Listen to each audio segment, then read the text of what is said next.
Matt, last time we looked at the Jetta Hybrid, one way to get 48 miles, 49 miles per gallon. This is another way. This is another way to get almost that much highway mileage. City mileage just won't do as well as that Jetta. Chevrolet Cruze Diesel. Diesel 2014, so it's really next year's car, but arriving at dealerships now. This car is assembled in Ohio, but with an engine that's anything but American. It's built in Germany by Fiat, which is an Italian company, calibrated in Detroit for emissions and performance. 16% Mexican content, we're not sure what. A Japanese transmission, this is an international car. This is General Motors' first venture into diesel cars in a very long time. Long gone is the blue smoke pouring out of the tailpipe and glow plugs that need to be preheated. But one aspect of the diesel of old remains. Now, Mark. What? I said, Mark! What?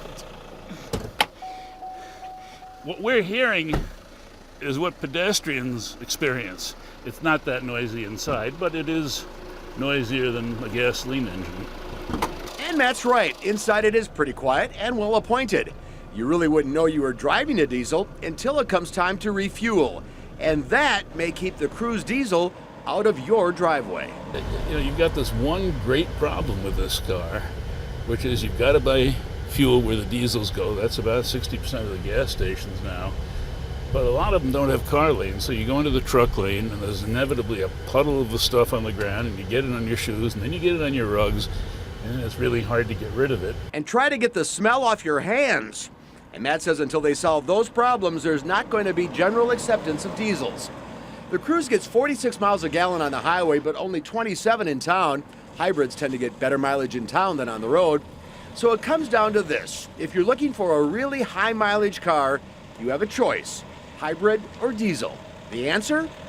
It depends. I think there are two things that make that decision, and they're not obscure. One is, if I really need trunk room, the hybrid is having the trunk room eaten up by the battery. The other is, if I'm driving very long mileages, this might pay back comparably to a good hybrid. But if you're doing mixed driving or mostly city driving, this makes little sense.